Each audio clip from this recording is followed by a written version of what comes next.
impressão que eu tenho no longo prazo, Pedro, é o seguinte: a Nova República simplesmente era um sistema no qual a esquerda estava organizada e a direita não estava. Mas nada indica que a direita fosse potencialmente menos organizável do que a esquerda. E aí o que acontece? De 2013, 14, 15 para cá, em torno da família Bolsonaro, essa direita se organizou em torno de um rosto, enfim, um conjunto de rostos ligado a essa família, mas no final é a mesma quantidade de gente. É um terço de um lado, um terço do outro, é um pouquinho mais para cá, um pouquinho mais para lá, e tem um miolo ali que é o miolo que resolve a eleição. Eu não sei se houve uma grande mudança, ou se a grande mudança simplesmente foi a politização e organização dessa direita em torno de uma figura central, simétrica, equivalente à do Lula, digamos assim, né? Equivalente formalmente falando, né? Em termos de tem um homem que tem um rosto, que tem um carisma, entendeu? Porque eu não sei se no fim das contas vai ter muita diferença, porque na eleição de 2014 é verdade que eu estava começando a ter uma certa organização da direita, mas o partido não era aquele e o candidato não era aquele.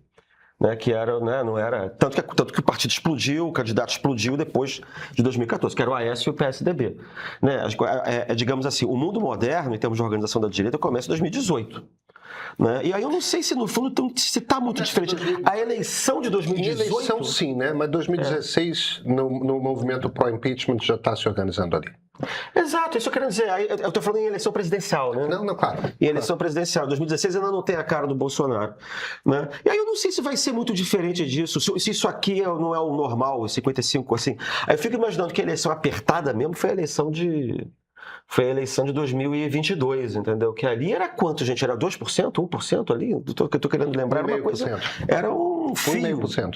O segundo turno foi 1,5%. Então, essa eleição está mais com cara de parecer com a eleição de 2018 ao inverso, né?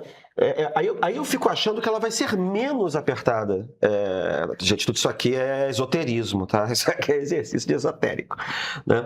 Mas assim, da longa duração, a impressão que dá é que o Lula é um candidato mais sólido por todos os motivos, porque sempre vence a eleição, porque já vence. Se você botar os da Dilma, então...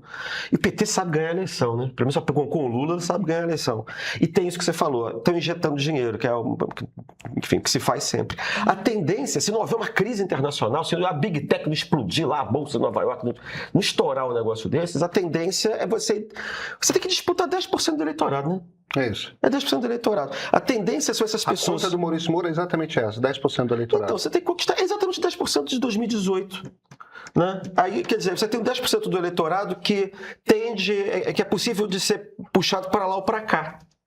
E então, sendo suscetível de ser puxado para lá e para cá, ele é um voto que é menos ideológico e é mais econômico. Né? Porque o que foi que a direita fez? Ela organizou ideologicamente a própria direita, que era desorganizada, em torno da ideologia. Mas você tem uma quantidade de gente que não tem tanto interesse em política, que não é tão mobilizada ideologicamente. Não quer dizer que não tem ideologia, só que o componente ideológico tem um peso mais fraco, digamos assim.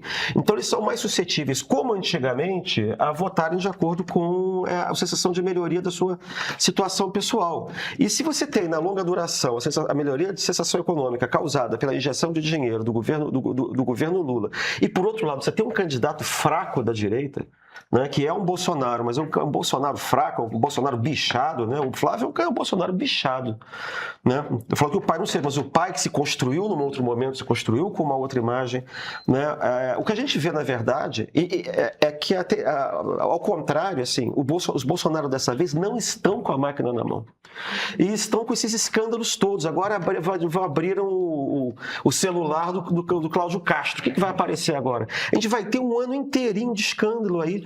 E embora possa aparecer um escândalo de esquerda, eu acho que os escândalos de direita tendem a ser muito mais fortes.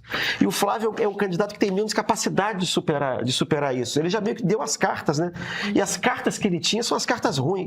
Meio que o tiro saiu pela culatra, que é a carta Trump. É a carta de segurança pública, declarando o terrorismo. É como se o cabo eleitoral dele fosse o Jair na prisão e o Trump nos Estados Unidos. E essas pesquisas mesmo que você levantou mostram como é que o tiro sai pela culatra. A quantidade de brasileiros que acha que a declaração do PCC e do Comando Vermelho como terroristas, ela é pior para o Brasil do que melhor. Tem lá uma diferença de 7%, uma coisa assim, 7%, 8%. E a mesma em relação ao tarifaço é maior. E a gente sabe que o Trump é um cara errático. Entendeu? Ele cansa de querer ajudar e ferra o próprio candidato que ele está querendo apoiar no exterior. Então, assim, a chance do Flávio não dar conta dos escândalos, a chance dele se recuperar, a chance do Trump ajudar e dar errado, isso tudo estruturalmente é mais provável que aconteça até outubro, até as outras eleições. Né? E, por fim, a gente está vendo a direita escangalhada. Entendeu? Esse negócio do Zema... Assim, o Zema deve ter pensado o seguinte: eu tenho que me apresentar como um Flávio que não está ligado ao Vorcar, um Flávio que é limpo, um Flávio que não é corrupto, entendeu? Mesmo que seja para ele conseguir negociar uma posição melhor dentro da chapa, se for o caso da chapa, entendeu? Se for o caso da chapa, né? Tem gente que acha que o Renan está subindo porque ele está batendo nos Bolsonaro ao invés de subir. O Zema, né? Isso é discutível, né? A gente está sempre discutindo isso aqui, se ele está subindo ou se não está, porque sobe na margem de erro e tal, alguns lugares que está subindo, que não está subindo. Mas, de qualquer maneira, o que o Zema e o Caiado têm feito até agora é ficar esperando o Flávio bichar ou tentar herdar os votos dele, se ele não for, para ele no lugar deles, né? Ou tentarem fazer isso que o Zema fez agora para tentar uma posição melhor dentro da própria chapa do Flávio. Então, eles ficam oscilando, acho que eles ficam experimentando. Agora eu vou bater, agora eu vou voltar atrás, porque o Zema já fez isso também, né? Já foi, voltou. Eles estão entregando para o universo, né? Aproveitando a nossa audiência aqui que te chamou de Christian sensitivo, porque você falou eu preciso do turbante aqui. E você botar uma bola de cristal. Só que isso passa a impressão de que não tem direita não bolsonarista no Brasil, né? Porque o Caiado não tá batendo, o Zema, quando bate, apanha dentro do partido. E aí tem o Eduardo, que foi o assunto que a gente abriu o programa hoje. O Eduardo é um hiperradical. Total, olavista, Steve Bannonista, Marco Rubiano, sei lá qual é o nome que você queira dar. Bom, numa palavra, um bolsonarista verdadeiro. Marco Rubio é outro jogo. Tá? Não, mas tô falando que ele se identifica com essa gente lá. Se ele fosse americano... Que o Marco Rubio é só um político republicano da Flórida, anticubano, anticastrista, do tipo que existe há muito tempo na Flórida. Mas ele tá jogando esse jogo, né? Parece que da origem dele, da trajetória, ele era um cara mais pragmático. No momento, talvez pragmaticamente, está jogando o jogo dos radicais. Ele viu um cheiro... Mas é o Paulo Guedes, entendeu? É o cara que...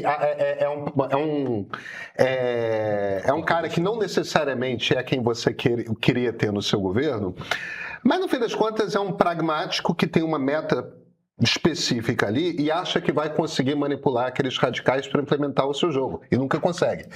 Mas o Marco Rubio acha que ele vai ser o sucessor do Trump.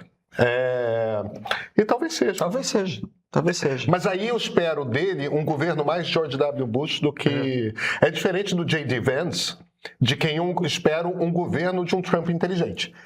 Que é um perigo. Porque o Trump tem uma personalidade, na verdade, ele é um showman que é meio cujo carisma foi mobilizado pela extrema-direita. Eu não duvido que o Trump seja de extrema-direita, mas assim, ele não é um homem ideologicamente orientado. Ele é uma coisa que é ele, entendeu? E ele serve aquilo ali porque ele teve voto, por causa do carisma. Por isso que, às vezes, ele combina uma coisa com os radicais e ele faz outra na hora. Claro, né? Então, tem essa confusão. Agora, o ponto que eu queria botar do Eduardo Bolsonaro é que o Eduardo Bolsonaro está achando que está em 2018. Acho que está em 2019. O Eduardo Bolsonaro, ele é um hiper-radical que ele ameaça. Ele diz assim, nós vamos voltar e vocês do Itamaraty, vocês que estão apoiando, ele faz ameaças, assim, como se fosse um ditador, um sultão do Catar, sei lá o que é, entendeu? Como se fosse um déspota. Né? Lembra que o Flávio Bolsonaro teve lá agora para fazer aquela beleza ali na Casa Branca, e aí ele não conseguiu mobilizar o aparato da Embaixada do Brasil em Washington porque o senador Flávio Bolsonaro não estava em missão oficial. E ele soltou umas ameaças. Eu vou fazer, deixa a gente voltar para o governo Bolsonaro, deixa que eu vou fazer com vocês, vou mandar vocês para lá, para cá. Né? E agora, de novo, temos que romper, porque isso funcionou o governo Bolsonaro inteirinho. Né? Todo mundo que rompia com o bolsonarismo, criticava o bolsonarismo, desaparecia, virava pó, né? E de repente ressuscitava quando voltava pro colo dos Bolsonaro. Mas não é esse cenário que está acontecendo esse ano, entendeu? Eu não sei se ele não tem outras cartas ou ele está meio fora do ar, entendeu?